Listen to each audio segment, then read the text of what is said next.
ఇక రేపైతే India versus Australia fifth టీ20 మ్యాచ్ అయితే జరగబోతుంది. అయితే one of the main important match అని చెప్పుకోవచ్చు. ఇఫ్ ఇన్ కేసు ఇండియా కూడా ఈ మ్యాచ్ గెలిచినట్లయితే సిరీస్ని మాత్రం మన ఇండియా 3-1తో కైవసం చేసుకుంటుంది. ఇఫ్ ఇన్ కేసు ఆస్ట్రేలియా ఓడిపోయినట్లయితే వాళ్ళ పరువు మీద దెబ్బ కొట్టినట్లే. ఇఫ్ ఇన్ కేసు ఆస్ట్రేలియా కూడా గెలిచినట్లయితే ఈ సిరీస్ డ్రా అయిపోతుంది. ఇక ఈ మ్యాచ్లో చూసుకున్నట్లయితే ముందుగా Australia versus India head to head matches చూసుకున్నట్లయితే ఇప్పటివరకు 36 టీ20s ఆడగా అందులో మన ఇండియా అయితే క్లియర్గా డామినేట్ చేసి 22 మ్యాచెస్ గెలిచింది. ఆస్ట్రేలియా మాత్రం కేవలం 12 గెలిచింది.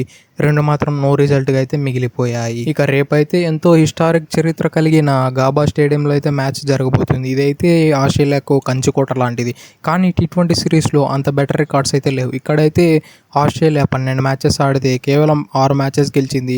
6 మ్యాచెస్ అయితే ఓడిపోయింది. ఇక గ్రౌండ్ యొక్క స్టాట్స్ చూసుకుంటే ఇప్పటివరకు 12 మ్యాచెస్ జరుగుతాయి. అందులో 8 మ్యాచెస్ ఫస్ట్ బ్యాటింగ్ చేసిన టీం గెలిచింది. 4 మ్యాచెస్ మాత్రము సెకండ్ బ్యాటింగ్ చేసిన టీం గెలిచింది.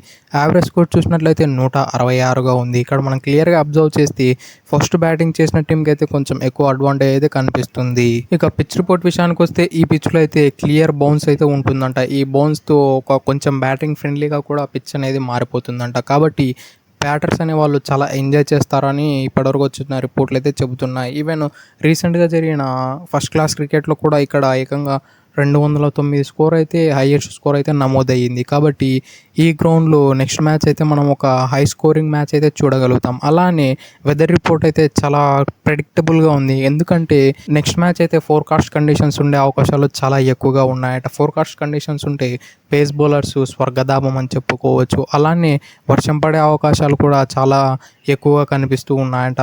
రెగ్యులర్ రైన్ బ్రేక్స్ వచ్చే అవకాశాలు చాలా ఎక్కువగా కనిపిస్తున్నాయని కూడా ఇప్పటివరకు వచ్చిన సమాచారం అయితే చెబుతున్నాయి. ఇక మన ఇండియన్ టీం విషయానికి వస్తే మన ఇండియన్ టీం అయితే చాలా మంచిగా ఆడుతుంది. మెయిన్లీ లాస్ట్ 4th మ్యాచ్ చూసుకున్నట్లయితే 4th మ్యాచ్ ఆల్మోస్ట్ ఓడిపోతుందేమో. 166 స్కోరు వాళ్ళ దగ్గర ఉన్న బ్యాటింగ్ పవర్కు ఈజీగా వాళ్ళు కొట్టి పడేస్తారు ఏమో అని అనుకున్నాం. కానీ మన ఇండియన్ బౌలర్స్ కంబ్యాక్ చేసిన విధానం చూస్తే హ్యాట్స్ ఆఫ్ చెప్పి తీరాల్సింది.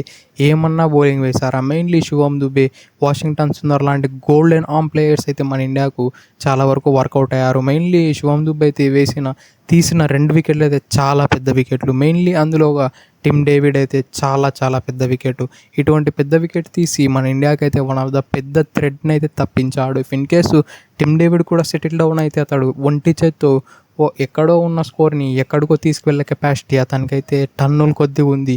అది మనం లాస్ట్ మ్యాచ్ 3rd మ్యాచ్లో కూడా చూసినట్లయితే ఎంత సునాయాసంగా వరుణ్ చక్రవర్తి లాంటి one of the most experience మరియు చాలా టఫెస్ట్ బౌలర్నే అతడు విత్ ఈజ్తో 6లు కొట్టడం స్టార్ట్ చేశాడు. అదైతే one of the toughest thing అని చెప్పుకోవచ్చు. అలానే మన బౌలింగ్ యూనిట్ విషయానికి వస్తే చాలా మంచిగా అగ్రెసివ్ అప్రోచ్తో బౌలింగ్ వేశారు.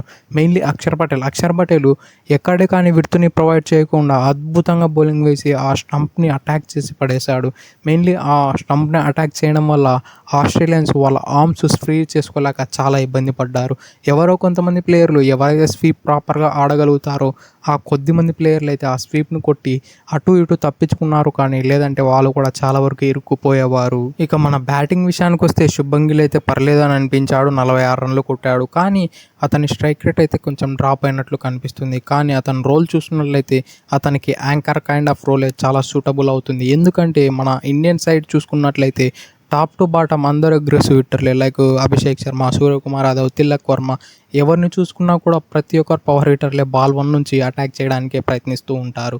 మెయిన్లీ సూర్యకుమార్ యాదవ్ ఇప్పటి వరకు రన్స్ లేవు అని అంటున్నారు. కానీ అతడైతే చాలా చిన్న రన్స్ అయితే కొడుతున్నారు. అది చాలా తక్కువ బాళ్ళల్లో ఎక్కువ స్ట్రైక్ రేట్తో. ఇది కూడా చాలా వరకు మన ఇండియాకి అయితే సెటిల్ డౌన్ అయ్యింది. ఇఫ్ ఇన్ కేస్ మనం లాస్ట్ మ్యాచ్లో చూసుకున్నట్లయితే సూర్యకుమార్ ఆడిన చిన్న నాకే చాలా ఇంపాక్ట్ అయితే చూపించింది. మెయిన్లీ జాంపా యొక్క లైనర్ లెంత్ను డిస్ట్రాక్ట్ అయిపోయింది. ఆ 2 ఓవర్స్ అయితే మిడిల్లో వేసిన ఆ 2 ఓవర్స్ చాలా వరకు తడబడ్డాడు. ఎందుకంటే సూర్యకుమార్ యాదవ్ ఆ లెవెల్ ఆఫ్ బ్యాటింగ్ చేశాడు. మెయిన్లీ ఆ స్లాగ్ స్వీప్తో కొట్టిన 2 సిక్సర్లు అయితే ఆడమ్ జంపాని బ్యాక్ ఫుట్లో పెట్టి పడేశాయి. ఆ 2 సిక్సర్ల తర్వాత ఆడమ్ జంపా చాలా అనీజీగా కనిపించాడు అతని బాల్తో. ఇక మన ఇండియన్ టీం నుంచి ఏమైనా చేంజెస్ జరగచ్చా అంటే నాకు తెలిసినంత వరకు ఎటువంటి చేంజ్ జరగకుండా యాజ్ యూజువల్ సేమ్ ప్లేయింగ్ 11తో వెళ్ళే అవకాశాలు ఉన్నాయి. ఎందుకంటే ఇది one of the important match అని కాబట్టి. ఇక ఆస్ట్రేలియా విషయానికి వస్తే ఆస్ట్రేలియా కూడా పర్లేదని అనిపించింది. లాస్ట్ మ్యాచ్లో వాళ్ళు కూడా చాలా మంచిగా బౌలింగ్ వేశారు. కానీ చాలా మంచిగా బ్యాటింగ్ అయితే చేయలేదు. వాళ్ళైతే మన టీమిండియాకి ఒక ప్లాన్తో వచ్చి ఆ స్లో రన్స్ ఎక్కువ వేయడము, ఆ బ్లాక్ లైనర్ లెంత్తో వేయడము, ఆ యార్కర్లు ఆర్ అభిషేక్ శర్మ లాంటి లెగ్ సైడ్ డామినేటెడ్ ప్లేయర్కు ఆఫ్ సైడ్ ఆఫ్ స్టంప్ దూరంగా వేయడము, ఇటువంటి చాలా బ్రిలియంట్ టాక్టిక్స్ యూస్ చేసి మన ఇండియాని అయితే కేవలం 166 రన్లకే కట్టడి చేసి చాలా మంచిగా కనిపించారు విత్ ద బాల్ అయితే. కానీ విత్ ద బ్యాట్ అయితే ఎవరే కానీ మన దిగ్గజ బౌలింగ్ లైనప్ దగ్గర అనుకోలేకపోయారు. ఇక వీళ్ళ టీంలో ఏమైనా చేంజెస్ జరగచ్చా అంటే ఫిఫ్త్ టీ20కి నాకు తెలిసినంత వరకు ఎటువంటి చేంజెస్ జరగవు. ఎందుకంటే వీళ్ళు ఇప్పుడు ఆడుతున్న players one of the top players వీళ్ళకు ఈ స్క్వాడ్ నుంచి చూసుకున్నట్లయితే. కాబట్టి ఈ 11 మంది ఎవరైతే 4th టెస్ట్ మ్యాచ్ ఆడారో వాళ్ళే ఎవరైతే 4th టీ20 ఆడారో వాళ్ళే 5th టీ20 కూడా ఆడే అవకాశాలు 200% అయితే కనిపిస్తూ ఉన్నాయి. ఈ మ్యాచ్ కూడా ఇండియా గెలిచినట్లయితే one of the best historic moment అని చెప్పుకోవచ్చు. ఎందుకంటే ఆస్ట్రేలియా గడ్డ పైన సిరీస్లు గెలిచడం అంత ఈజియెస్ట్ విషయం అయితే అసలే కాదు. ఇక ఆస్ట్రేలియా గెలిచిందంటే ఈ సిరీస్ డ్రా అయిపోతుంది. వాళ్ళ యొక్క పరువునైతే కాపాడుకున్న టీం అయితే నిలబడుతుంది. కానీ వాళ్ళైతే ఈ టీ20 సిరీస్ని పెద్దగా ఎక్కువ ఇంపార్టెన్స్ అయితే ఇయ్యరు. వాళ్ళైతే దగ్గరలో రానున్న ఆసీస్ సిరీస్కే ఎక్కువ ఇంపార్టెన్స్ ఇస్తారు. కాబట్టి వాళ్ళు దీనికైతే పెద్దగా ప్రిఫరెన్స్ ఇయ్యరు. ఈ సిరీస్ ఓడిపోయినా కూడా పెద్దగా పట్టించుకోపోయే అవకాశాలు కూడా చాలా ఎక్కువగా ఉన్నాయి. That's it for today. ఇలాంటి మరిన్ని వీడియోల కోసం మన ఛానల్ సబ్స్క్రైబ్ చేసి డైలీ ఫాలో కండి. Thank you for it. Have a nice day.